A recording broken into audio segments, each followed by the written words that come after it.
Wow. Rhonda Britten. Fearless. Yeah.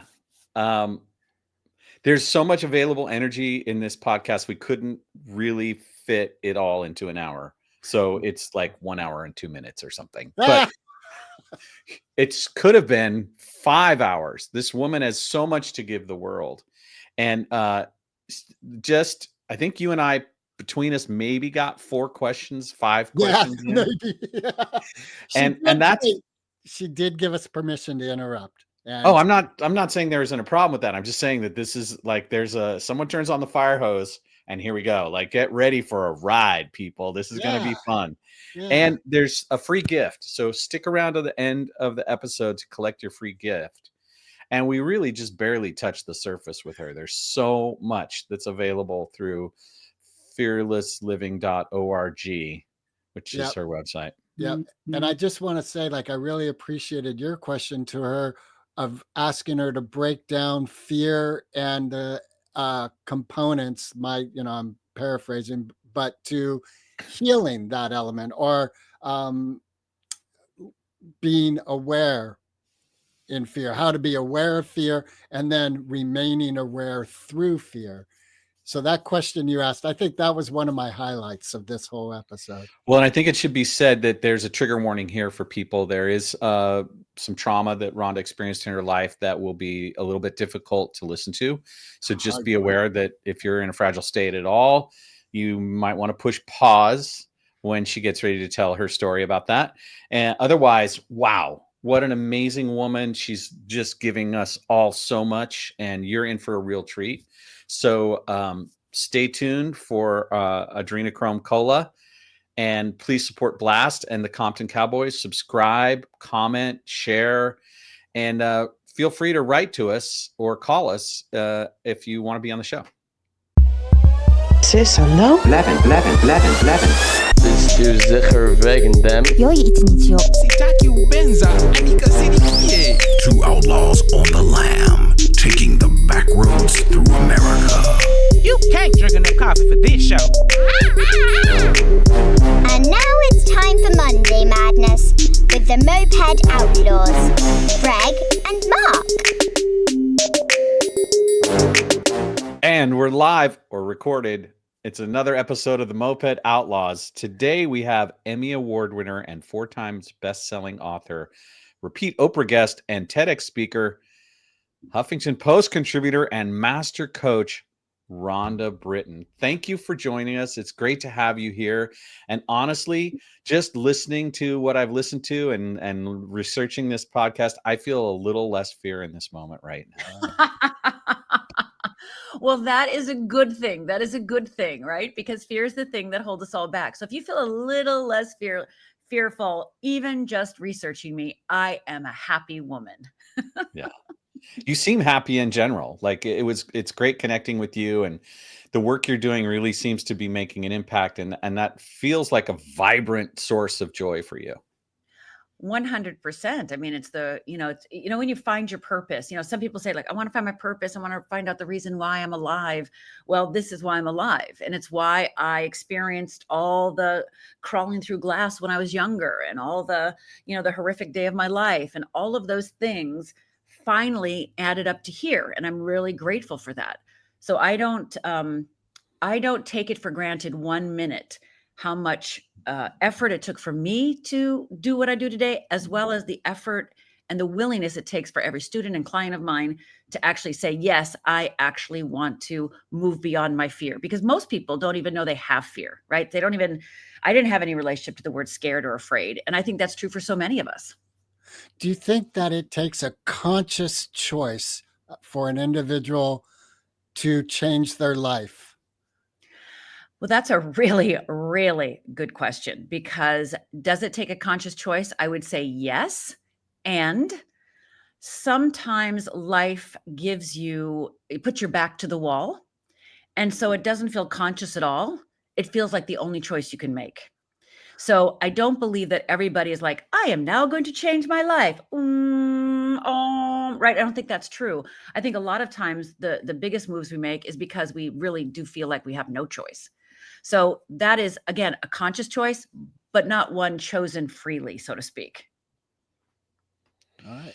Yeah, and it brings the question of what is conscious, right? It's a combination of the place we're in and the various pressures we're feeling, the various motivations we're feeling, and then what we think about it. And let's go just full high level philosophy since I had my green tea this morning. What does consciousness mean to you? Consciousness is simply another word for awareness. So if you look in the dictionary, it basically says consciousness equals awareness. So when we become conscious, we become more aware. And this is good news and bad news, because awareness is it's a wonderful, amazing, magical thing if you become more aware. But usually when we first become aware, as it was true for me, when we first become aware, there's the good news, like, oh my God, I see clearly, yay, And the other part of it though is, oh crap, now I see all the things that I screwed up on, I see all the things that I didn't do well. I see all the regret. And that's one of the reasons people do not move into a new state of being, is because I can't tell you how many people said, I don't want to relive my past. I go, you don't have to relive your past. You just have to let it go. You just have to forgive it, right? Instead of hashing it over time and time again. And I believe that when we're unconscious, we actually spend more time rehashing the past and beating ourselves up than when we make the bold choice of becoming conscious, because now we know what to do with it. Now we can transform it. Now we can change it. But I think the two things that stop people from becoming awake is, one, the fear that they'll have to repeat the past or rehash the past or think about the past or look at their bad behavior in the past. And the other one is that I hear all the time is, I'm afraid that my relationships will change. I'm going to end up getting divorced, or my family and friends won't hang out with me anymore. I'll have nobody. So the fear of being alone is a huge block to people making the bold moves that they want, the fearless choices that they're dying to make, as well as, well, if I wake up, then I'm going to have to remember what I did. And both of those things actually are not true, but it feels true to them until they do it. And when they do it, I know for me, it's the same thing. When I didn't want to lose my people either. And, so when I got sober, lost a lot of people, right? And then I realized as I became more aware and more awake, I didn't know this because, I was from a dysfunctional background and dysfunctional community, dysfunctional area of the world. There's a lot of healthy people out there and a lot of conscious people out there. And I didn't know them because why would they hang out with somebody who's completely, closed off, fear-based? But when you start stepping into that new realm, there's a whole bunch of people that are going to be like, welcome.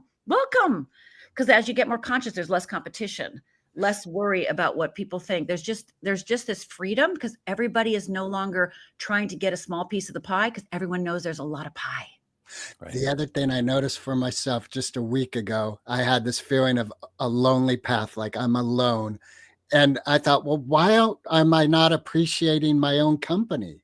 Like, why do I feel alone? And so there was sort of a change there, maybe. Well, that's great because loneliness is the way of the seeker, right? Because we have to be okay with being with our own thoughts. Right. And so many, I know for myself, being alone, why would I do that when I could go have a drink or I could go, make out with somebody, right? Because then I could feel good, right? But, being okay with yourself and being able to be quote unquote alone, and i.e. when you really are alone and you really understand as you know, that you are sovereign onto yourself, you're actually not lonely. Like I don't feel lonely at all, even when I'm alone or with people. Yeah. Yeah. Loneliness is this aspect, this shadow side of addiction. It's this emotional contemplation of some fear that we have and the story that goes with it. What did you do to really launch yourself? Was there a pivotal moment that you came to where you set out on the path that got you to being a master coach?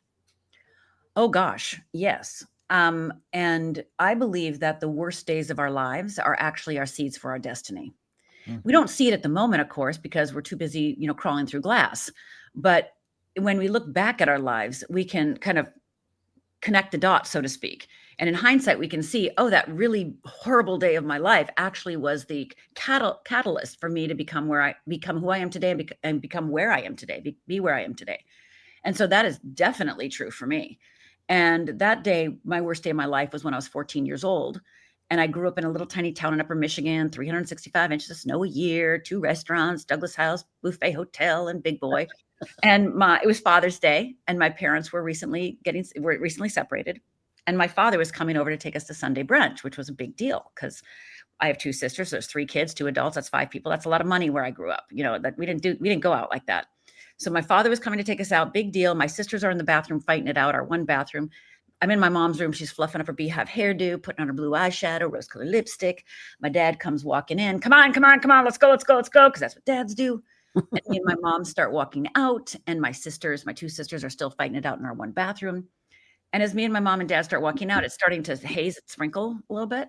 And so my dad says he's got to get his coat from the car. Now, I don't know if you boys remember this, but he had a tan Naugahyde leisure suit coat. And in the day, those were really, really hot. And he had polyester pants on and a checkered shirt and looking good, right? Right. And, yeah, right. And so he opens his trunk, and out of the corner of my eye, I noticed that he has not grabbed a coat, but he has grabbed a gun. And he starts yelling at my mother, "You made me do this. You made me do this." And he fires. And I start screaming, "Dad, what are you doing? Dad, what are you doing? Stop, Dad, what are you doing?" And he cocks the gun and he points it at me, and I'm absolutely believe I'm next. And he blinks, I blink, he blinks, and we're basically in a stare down. And my mother, literally with her last breath, sees what's happening and screams out, "No, don't." And my father, realizing my mother is still alive, takes that bullet intended for me and shoots my mother a second time. And that second bullet goes through my mother's abdomen, out her back, lands in the car horn. And for the next 20 minutes, all I hear is, and then my father cocks the gun one more time, puts it to his head and fires. So in a matter of 2 minutes, less than 2 minutes, I was the sole witness of watching my father murder my mother and commit suicide. Now, I don't know how you would react, but this is how I reacted. It was my fault because I was the only one physically out there that could have stopped it. And I didn't grab the gun, and I didn't kick the shins, and I didn't jump in front of my mother. And now they're both dead, and I'm very much alive. And that was bad news in my mind because I did nothing to stop them, did nothing to stop him. So from there, you don't get to be happy when you watch your mother die. And did nothing to do it. Your happiness is off the table. And so basically, I split into 2 that day. My outside Rhonda, that's fine. I'm fine. No, I'm fine. I'm fine. And the inside Rhonda, right, beating herself up, negative self-talk, shame, blame, guilt, tremendous amount of guilt. And, I lived that split life for over 20 years. And that split life created split behaviors, right? So on the one hand, I started drinking. And I became an alcoholic. And then that alcoholism cost me 3 DUIs because why not drink when you're drunk? What's the big deal, right? And then that was turned into 3 suicide attempts. And those 3 suicide attempts, the last one, when I tried to kill myself that last time, I realized something. I realized I'm not very good at killing myself, not good at it. And I need another way because this isn't happening. I'm not dying. And oh, by the way, when you try to kill yourself 3 times, they do put you in a psychiatric ward for evaluation. And they did that. They put me in. And after a few days, they let me out and said I wasn't crazy. So that was good. And so I go back to my little tiny studio apartment after they released me from the psychiatric ward.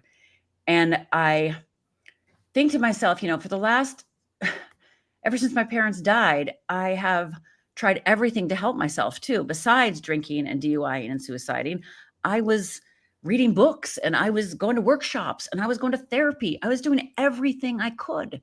And I remember that day sitting in my studio apartment, realizing I had a lot of knowledge and I had a lot of tools, but none of those took away the feeling that there's something wrong with me. Fundamentally, something wrong with me. And so I said to myself, I've got to start over because everything I've done hasn't healed that, hasn't changed that. So I thought to myself, what do kindergartners do? Well, they get a calendar and gold stars.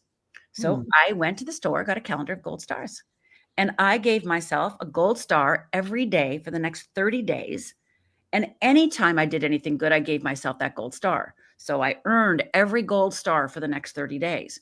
And I'm not talking about, amazing things. I'm not talking about I didn't cure cancer and give myself a gold star, right? I acted out but didn't break anything, right? Or I drank and didn't get drunk. Woo, look at me. I'm amazing, right?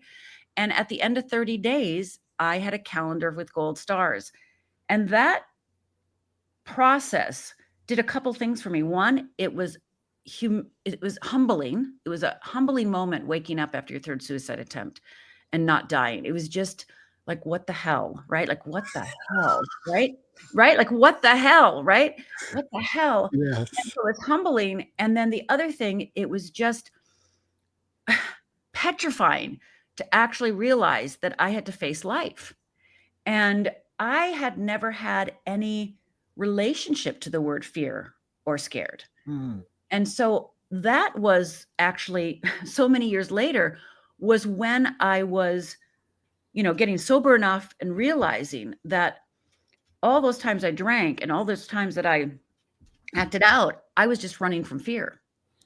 Right. And I just thought it was, well, look at me, I'm so brave. No, I was so scared.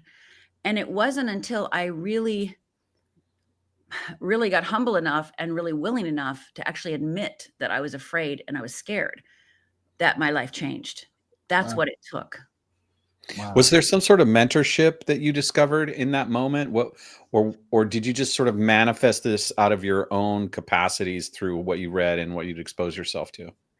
Well, at that moment, that was me. But again, all through the years, I think people have been tugging at me, but I was not open because I was too humiliated and ashamed to reach out for help. I never asked for help. I mean, I remember so vividly being in high school in math class, and I would never ask a question. I would just work the problems backward till I figured out the answer. And I remember going to college, and I'll never forget this. I was in some history, political science, some class like that, I went to the University of Minnesota, so there were thousands of people in my class. And I remember these two guys would always raise their hand and stand up and ask questions. And I'd be like, well, those guys are so stupid. Why don't they? They're so dumb, right?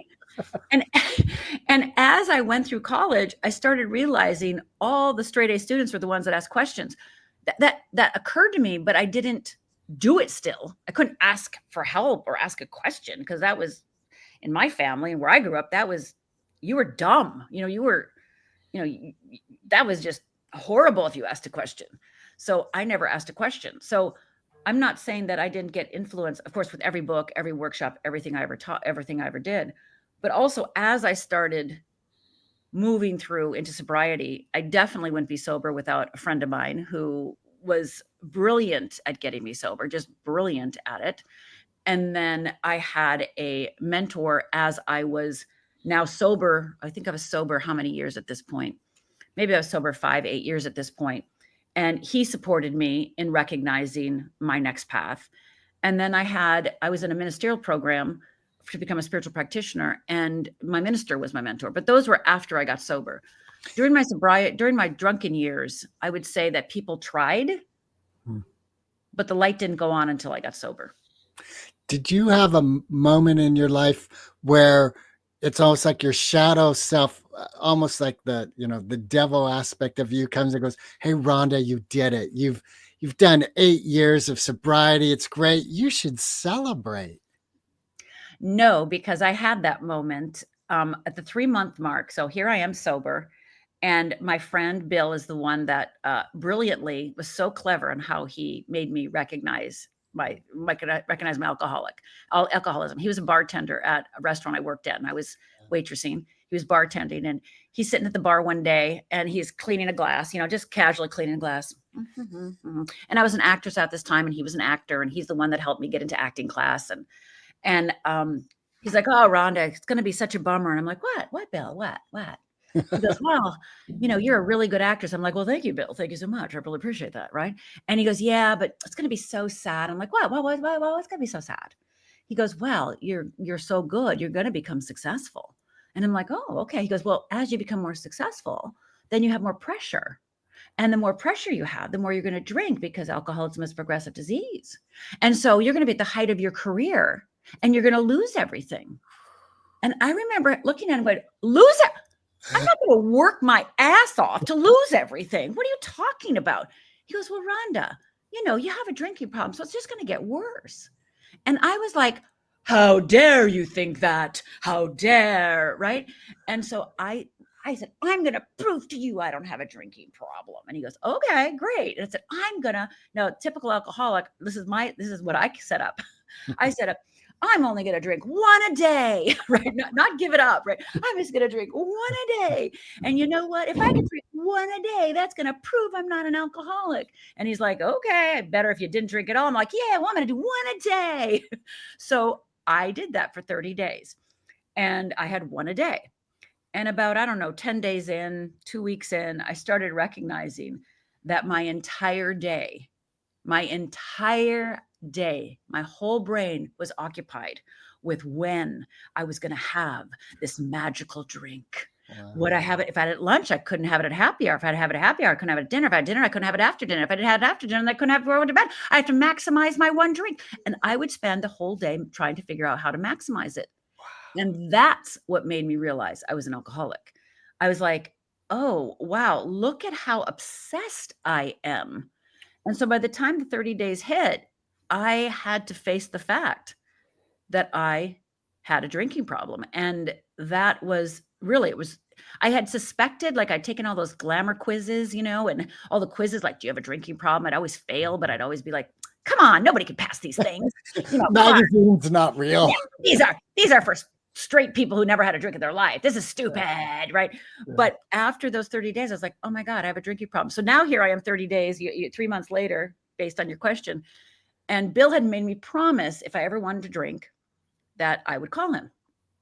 So here I am 3 months in, and my boss at the same restaurant where Bill and I worked wouldn't give me a day off for an audition.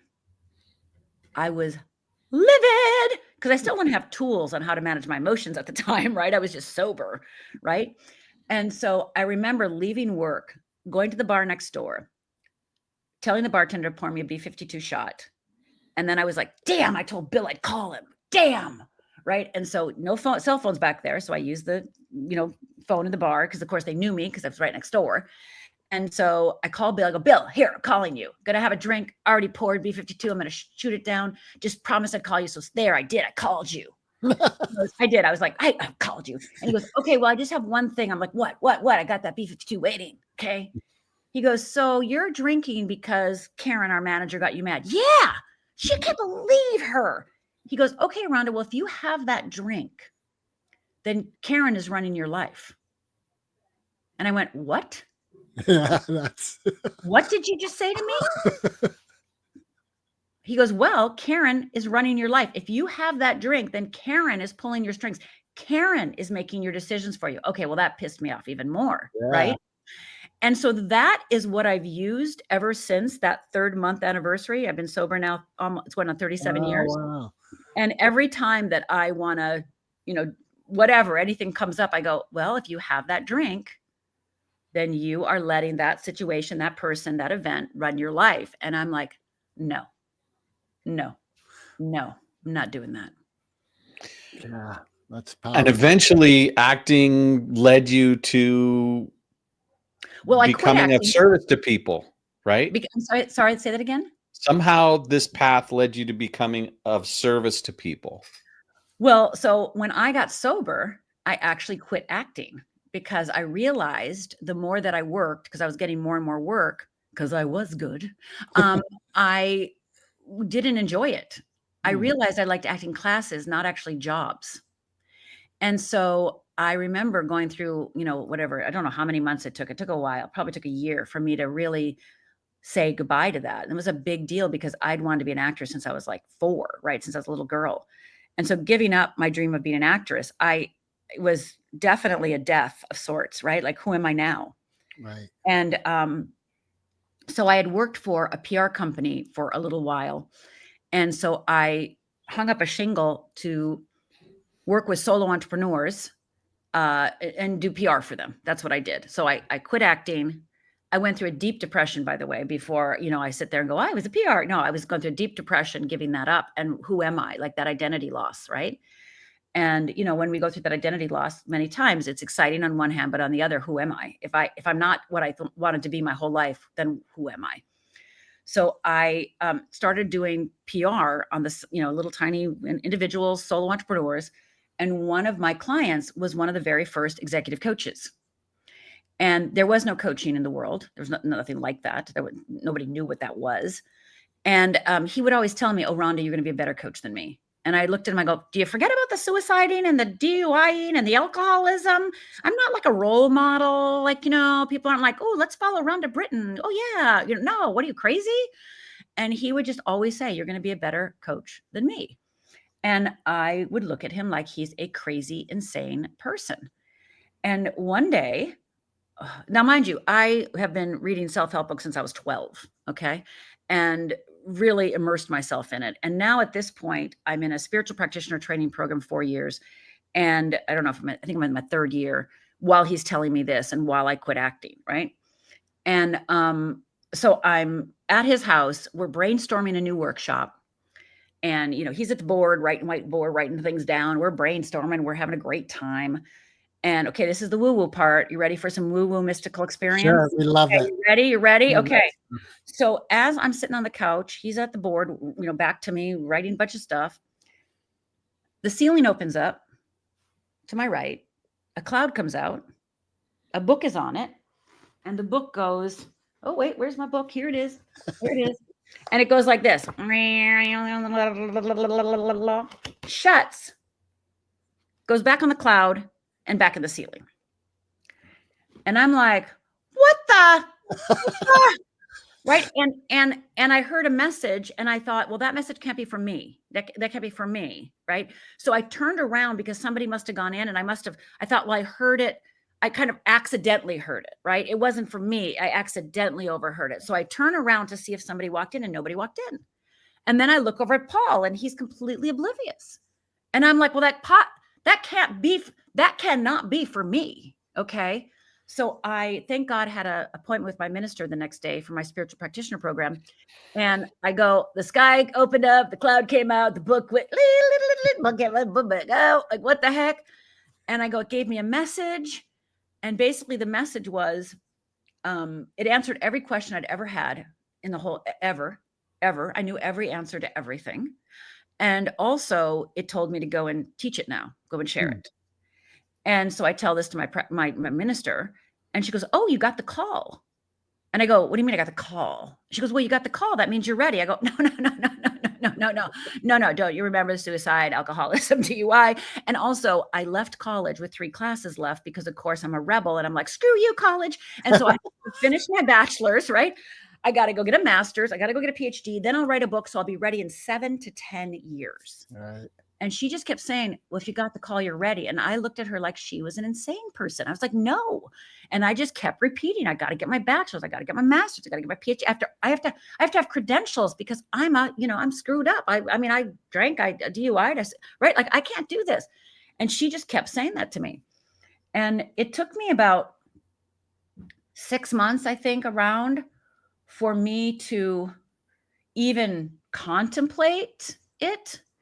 And how I got over the hump is a friend of mine who I was trying to sign up for Paul's class because he's the brilliant one. And she looked at me and she goes, well, I want you to coach me. And I went, no. Paul is the one, right? Paul's the one. And she goes, yeah, no, I want you to coach me. And I'm like, no, I cannot do that. And I really pushed back hard. And she just kept saying, well, no, I want you to coach me. And, I said to myself, eventually, I don't know how long later, I said, well, what if this is what what if this is my nudge forward? Right. Right. So I said yes. And by the way, she's still a client today, still a student of mine, 30 years later, because I've been doing this for 30 years. And she, I would go to have a session with her and I'd run to Paul and go, she said this, I said this, she said this, I said this. What do I do? What do I do? What do I do? What do I do? Right. And then he would help me. And then I'd go and have a session and I would again come to Paul. What do I do? She did this. I did this. I said this. She did that. Right. And then eventually I started trusting the downloads I was getting. I was starting to trust that message. I was starting to trust my intuition. And so within 6 months, within a year for sure, I was not going to Paul anymore. I actually knew what I was doing and I knew what to do, more importantly. All right, I have a question for you. With you wrote a book about dating as we're all peers here, and I'm especially interested in this because this is where I'm at in my life. I'm 62 and Woohoo! Aha! Yeah. kind of dating, kind of. So you're talking about some things that are very triggering in my mind about romantic relationships. You talked Yes. about someone running your life. Like that's Yes. how you really quit alcohol is you didn't okay. You're talking about this woo-woo aspect. There Yeah. is this consciousness that we're all on this path on, Yes. and you're talking about fearlessness and authenticity. How does one engage in a romantic relationship with authenticity and not fall into those pitfalls of being pulled by someone's strings or Mm. those shadow elements of self? Well, it starts, the answer is where we started today, which is you must be awake, right? So if you understand how people work and if you understand how fear works, because that's what I specialize in. I specialize in how fear, tricks us into believing the lies, right? Right. And so when somebody tries to manipulate you, if you understand, I understand that they're just have a need, an unmet need, and they don't have a healthy way to ask for it. They don't have a healthy way for it to get met. So I can basically be the healthy person in the relationship and say something. And if they join me, great. If they don't join me, then I know that they're not ready. They're not in a place that I'm at, right? How do you differentiate manipulation from someone supporting you to move out of your comfort zone? Because that's part of like, I want to grow, which Yeah. means I'm going to move out. So I'm going to be uncomfortable Yes. when supported to move into these areas of growth. That's And right. I could think you're fucking manipulating me because I'm uncomfortable. Yes, but then you get to realize that uncomfortableness is a sign of growth, right? You're the one that's, speaking this right now. So, that, okay, I'm uncomfortable. And are they forcing me to do it? Are they giving me a ultimatum? Are they telling me I'm a bad person if I don't do it? Right? Are they name calling me? Are they trying to trick me into feeling bad about myself? Healthy people don't try to make you feel bad about yourself. Right. And healthy people are also not attached if you do it or not, right? Yeah. But they are also going to make choices based on your choice, right? So if you choose an unhealthy path and continue to behave, so I was in a relationship recently and, the guy, oh, I love you so much. I love you so much. I love you. And I'm like, great, awesome. Okay, that's great. And I love you too. And this is something I need. And it was something so simple, right? It was to me, it was something so simple, right? Again, to me. And he could not give it to me. He could not, he could not, he would not give it to me. And then I had to decide, was that a deal breaker for me? And some things aren't deal breakers, right? They're not deal breakers. It's no big deal. And some things are. And so that's a relationship. I make choices, you respond, right? Then I make a choice based on that. And then you make a choice based on that. And as long as we're staying connected, then we can navigate. And one of the things that I work with couples on, and one thing I know in my own relationships is one of the things I used to do when I was drinking and being unhealthy is I wanted answers now, right? Now, give me an answer now. Well, now when I'm, I'll just talk about the man that we recently broke up, is that when we had a disagreement or a challenge in front of us, it might take us 3 months to get through it. Like I'm not in a hurry anymore to resolve things. Yeah. There's not that anxiety, right? Like, oh, I got to resolve it now because I have to know, right? And I think for so many of us, that anxiety of not knowing causes us to misbehave, causes us to act out in fear, causes us to be our less than best selves. But if you have time to recognize that we all need space to shift, we all need contemplative time. We all need like, well, can I? And then we're going to go back and forth a little bit. And I don't punish you for it, right? And I don't treat you poorly because of it. And I don't call, say you're a horrible person, right? Instead go, okay, got it. This person is attempting, making efforts, right? Like I see the movement forward, no matter how small it is. Yeah. That's to celebrate, right? But most of us, I think, because we're so uncomfortable, we want quick answers because we want to get out of our uncomfortableness. Yeah. Right? And so if you can be with your uncomfortableness, live in that unknown, because I say freedom equals your ability to live in the unknown. So if you cannot live in the unknown, you're not free. Kind of going back to the loneliness thing we talked about earlier, right? So, so if I cannot be okay in the unknown, then I am not free. So working through issues in your relationships, challenges in your relationships is really about space and time and compassion and kindness and allowing the person to do what they need to do. It doesn't mean it doesn't hurt when they leave or, doesn't pain you. Like when this man that I was with, kind of refused to do what I needed, right? Because of his own stuff, right? Right. I don't think that I was demanding something that was unreasonable, but he wasn't in a place to give it, right? Well, I'm also hearing in your answer that he's not a bad person for not giving it to you. No, You I just love him. realize for yourself you actually do need it. That's right. And so you're going to move on. That's and right. It may be painful, and that's what's going to happen. And in taking that leap, you don't often know that you're actually going to find the source of the thing that you say you need in the next situation. There's no guarantee. So, but you have to be willing to say, I'm worthy of, in my own self, of seeking this. And even if it does, I don't find it right away, I'm not going to be settling for a situation where this can't happen. I'm going to open the door. Well, also give it to myself, right? Like how much of it can I give to myself? Yeah. And how much of it can I get in 5 different relationships with friends and not get it from an intimate relationship?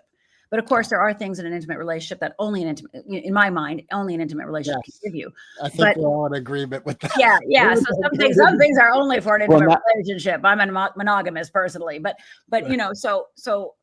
yeah. So it's and by the way, the things that I thought I wanted 10 years ago, I could care less about now because as I age, the things that really matter to me have transformed, right? So the things that I asked a boyfriend 8 years ago, I wouldn't even ask him today. Wouldn't even concern me. Right. So, as we also mature, we can be more on, get many of our needs met. I always say that, you're responsible for getting your needs met, except you cannot meet them yourself, all of them, because that's the trick God played on us. Like, oh, we need each other. Damn it. Can't I do it myself? No, you have to do it. You need each other. Yeah. Yeah. So it's about being kind. I want to ask the question that's been present for me for a little bit in this conversation, which is, I want to understand the physiological mechanics of fear and the techniques you use to liberate people from those impacts. What is it in your body? How does fear operate? And then what is it, the basic way that you free people from that? Thank you for asking that. I love that question. Thank you. Well, one thing I want to make sure that I say is that fear is part of our neurobiology. It is not going away. So don't take a class that says you will never be afraid again because they're going to give you lobotomy. Okay. So that's not cool. Okay. So don't do that. Okay. So fear is part and parcel of our neurobiology. We're actually made for fear. It is our survival mechanism, right? Now, we all know about instinct to stay alive, right? We all know that, oh, I'm afraid of snakes. I'm afraid of spiders. I don't like heights. And we can all have a conversation about instincts to stay alive. And, oh, yeah, I could die. And most of us can have that conversation with healthy and unhealthy people. It doesn't matter. We can all talk about that. But what we don't do is recognize that emotional fear and physical fear are exactly the same in our body and brain. So emotional fear is what we deal with each and every day. The fear of rejection, the fear of failure, the fear of loneliness, right? The fear of loss, the fear of looking stupid, the fear of lazy, the fear of foolish. And I could go on, right? Which I have a little quiz I could give you. So let me give you a quiz in just a minute. But part of our neurobiology, we are wired to stay alive. And so fear's job, if I could be simplistic, fear's job is to keep you alive. And fear doesn't know the difference. Our neurobiology doesn't know the difference between physical fear and emotional fear. It has the same reaction. So here you are moving through your day, and we are meant to handle physical fear all day long. Well, as we all know, that's moved away. We don't have as much physical fear, most of us. but we have that emotional fear. So what the body and brain does is when we come up with an obstacle, let's say I've got a problem, right? The body and brain, what it does is it looks in the past to find a solution for your current problem.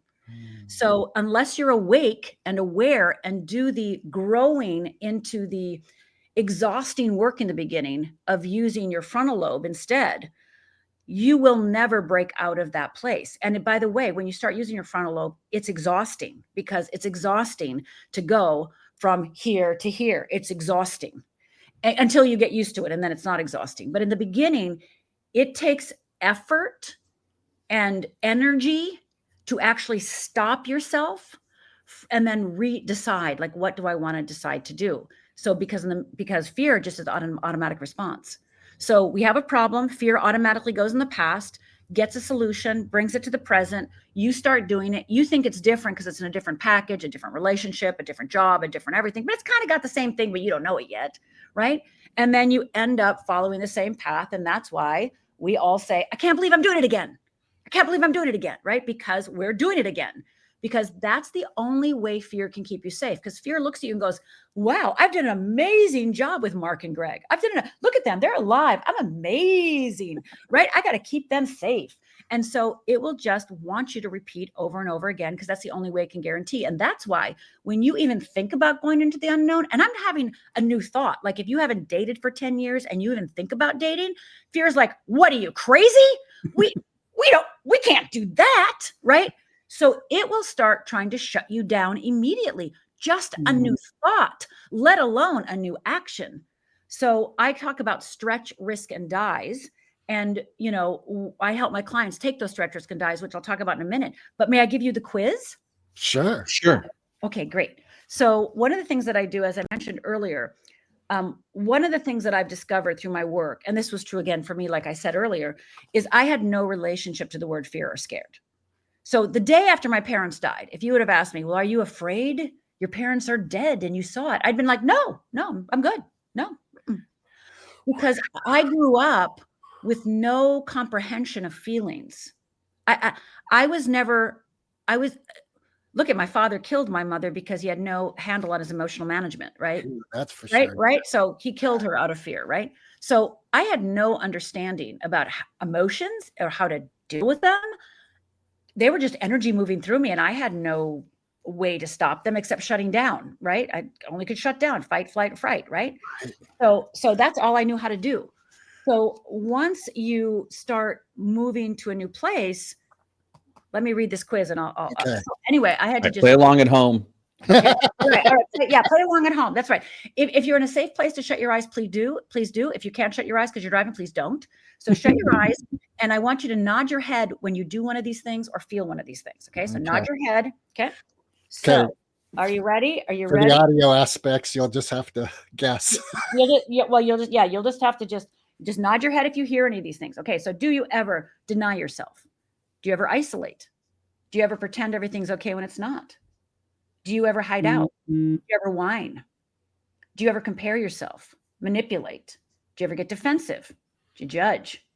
Do you complain? Do you suffer? Do you wait and call it patience? Do you procrastinate? Worry? Struggle? Do you blame? What about deflect? Control? Do you ever get bitter? Powerless?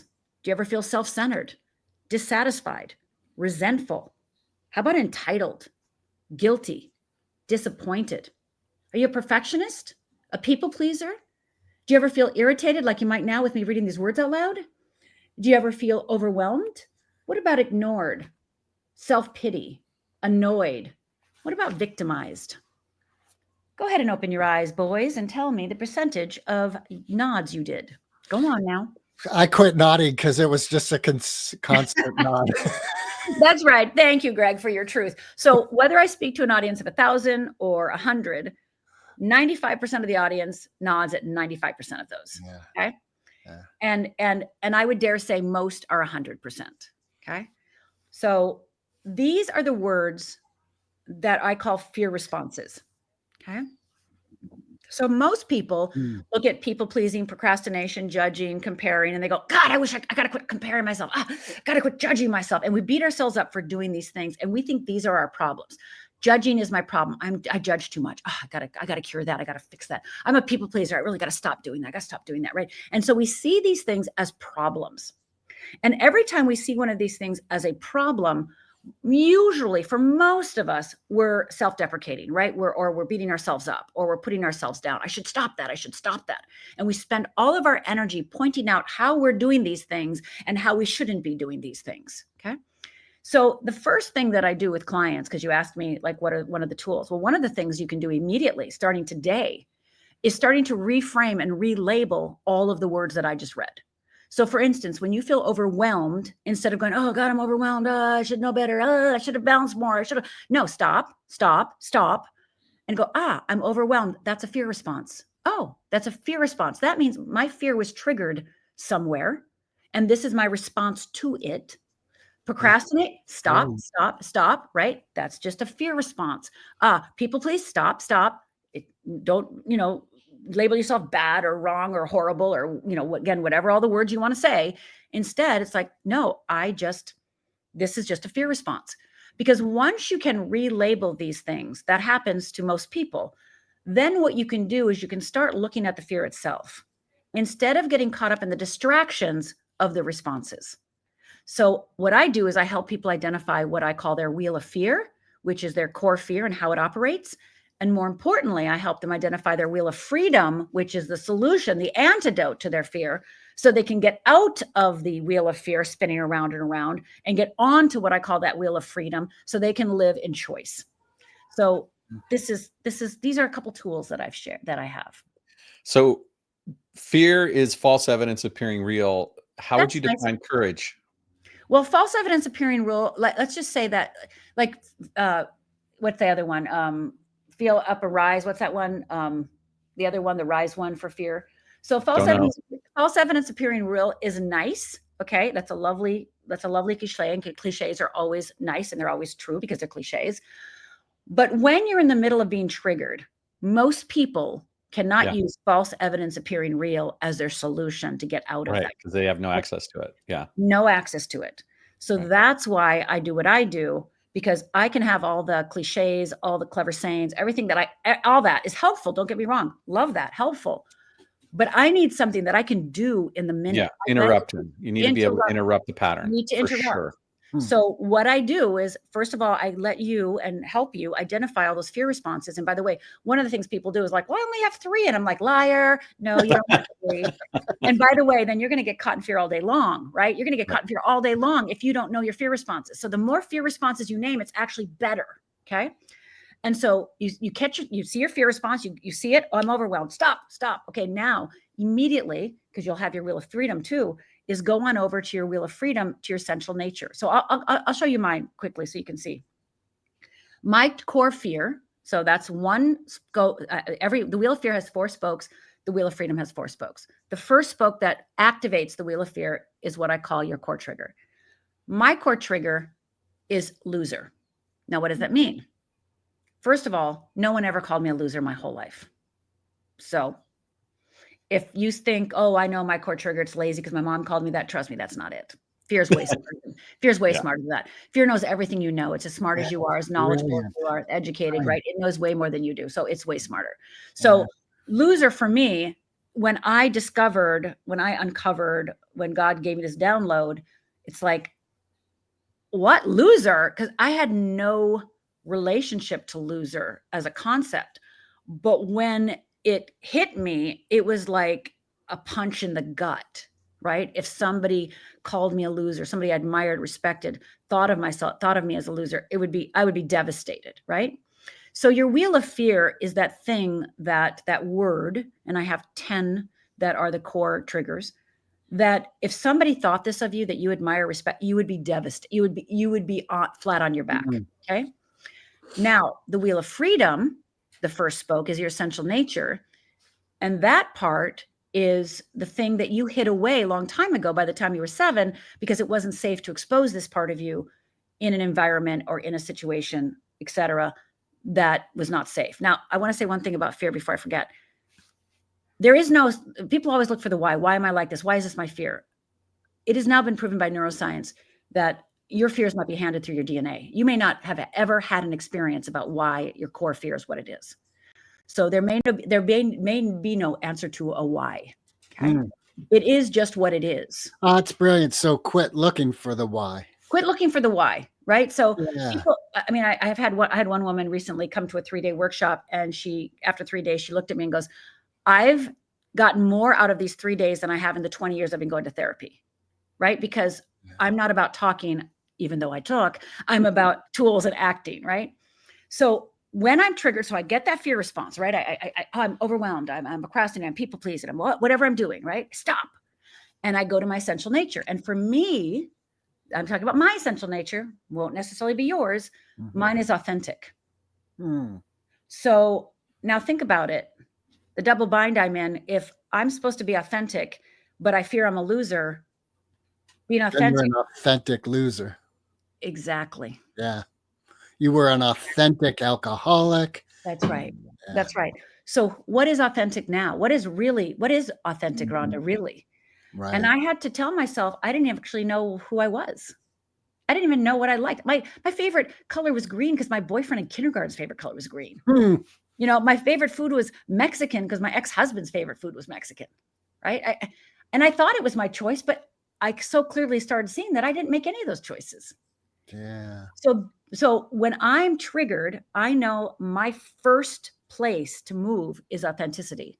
Rhonda, if you were authentic right now, what would you say? What would you do? How would you be? And it's like, you know, like, right?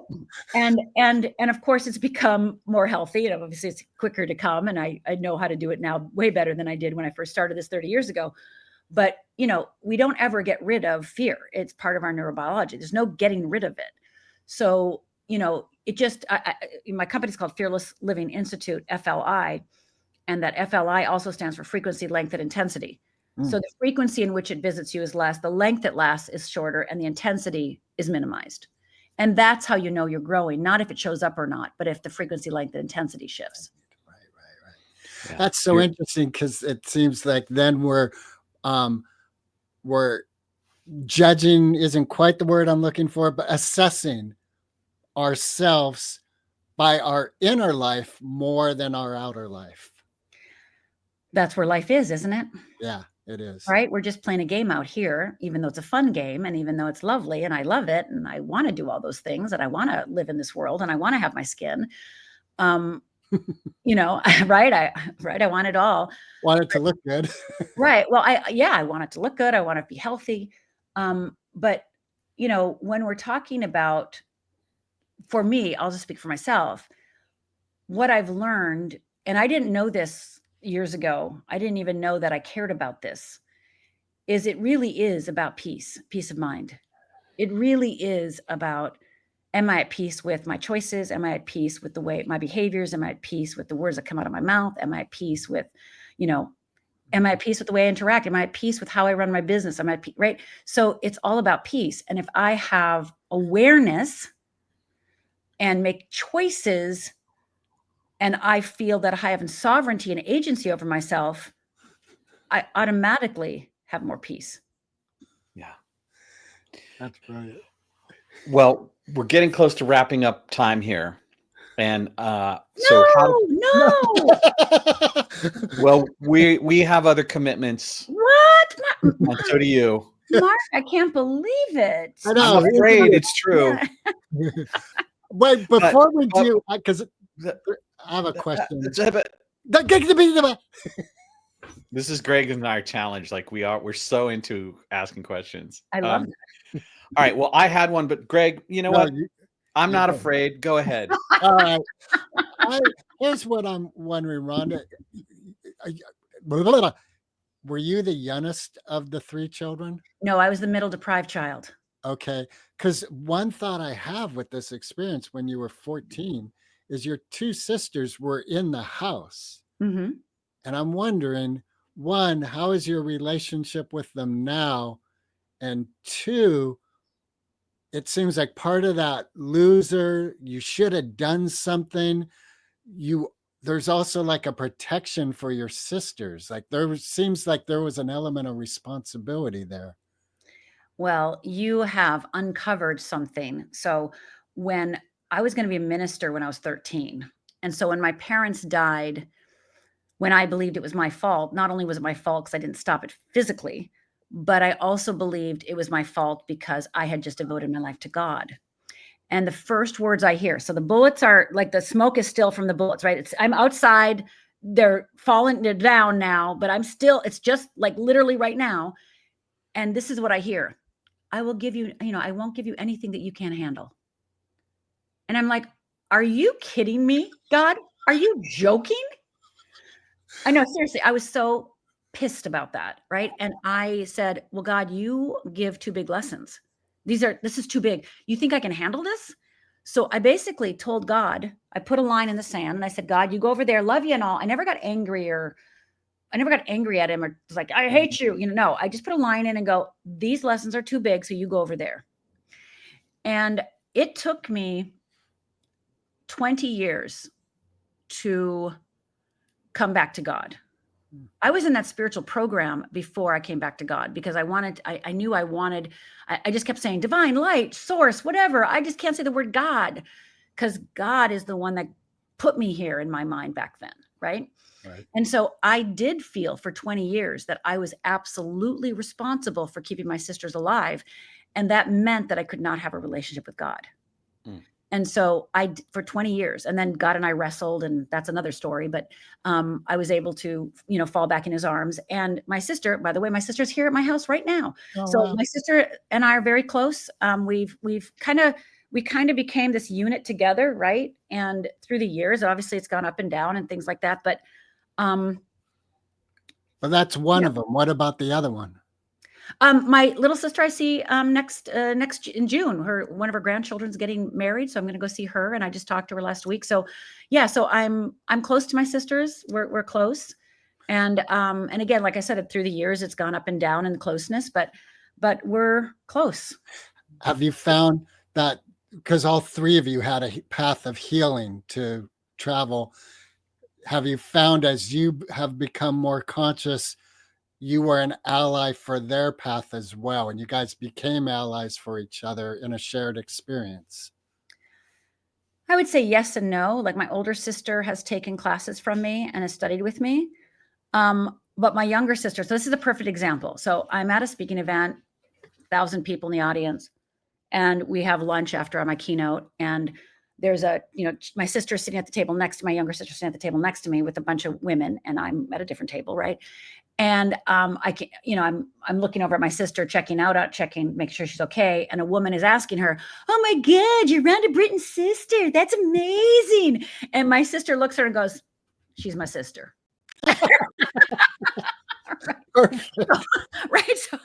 Right. So she's not all that to me. Okay. She's just my sister. So that's how our relationship is. That's perfect. It's really great because that whole egoic thing can be really detrimental to human beings. Oh yeah. They could care less. Yeah. Well, it's been super fun. We could definitely go on for hours. There's a lot of richness. And why don't you say the name of your website? Sure. And I have a free gift. It's called the Stretch, Risk, or Die class. And I mentioned Stretch, Risk, or Die earlier. And this is going to help people if they're getting stuck in their dream, their goal, things they want to make happen. It's my client's very favorite exercise, very favorite tool. And like I said, it's called Stretch, Risk, or Die. And go over to fearlessliving.org/risk, RISK, fearlessliving.org/risk, RISK, and put your name and email in, and you're going to get access to 3 videos. And I am going to actually show you how to use this tool that will show you how fear is interplaying in your decision-making and your choices. And then in the 3rd video, I actually break down the wheel of fear. So you're going to actually see me draw it out. You're going to see me walk through mine, and you're going to see how it works so that you can actually have an experience of it. So go to fearlessliving.org/risk, RISK. It's 3 15-minute videos, gang. Come on now. Next 24 hours, do it. And it's got worksheets, it's got transcripts, it's got audio, it's got everything you need. So go over now to fearlessliving.org/risk, RISK. Thank you so much for your generosity with that gift to our audience. I'm looking forward to going in deeper and finding out more about myself. But we want to find out one more thing about you. Yes. Eminem or Foo Fighters? Well, I love the song. Well, I love songs from both of them. So that's really hard. I was hoping you'd ask me something like briefs or boxers or something like that. So I love the Foo Fighters, but I also like Eminem because I love the song Loser. Oh my God, yeah. Lose my Lose yourself. Yeah. I could play that when I need a little, like, and I'm from Michigan too. So Michigan. Yeah. 8 Mile. That's right. Yeah. Awesome. Okay, one last quick question before we say goodbye. I'm sorry, but I love tattoos, and I'm noticing on both your wrists. What's the story with those? Love? and So fear? a friend of mine, it was New Year's Eve. I'd been sick for 2 weeks. She comes over to she goes, I'm going to come over to your house. I'm like, okay. And she goes, I'm going to go get a tattoo. And I'm like, well, I got to get out of the house. I haven't been gone. So we go to the tattoo place right next to my house. And I thought of getting this tattoo in my handwriting, the word fearless, right? I thought about getting it. And so I'm at the tattoo place and the guy's like, so I get caught up in it and I get the tattoo. Right. Okay. And as I'm leaving, he goes, see you next time. And I go, oh, no. I'm not a tattoo person. I don't get tattoos. I'm from Upper Michigan. I don't do that. And he goes, oh, nobody has one tattoo. And I went, what? So I go home that night and go, well, if I got another tattoo, what would it be? Well, I have letters from my mother. And so this is her signature, love. Her handwriting. Wow. Her handwriting, love. So this is me, fearless, with my handwriting. And that's her handwriting, love. That's beautiful. All right, boys. Next See time. you later, Rhonda. Thanks for everything. I loved it. Thank you so much. Bye. Bye. Recording stopped.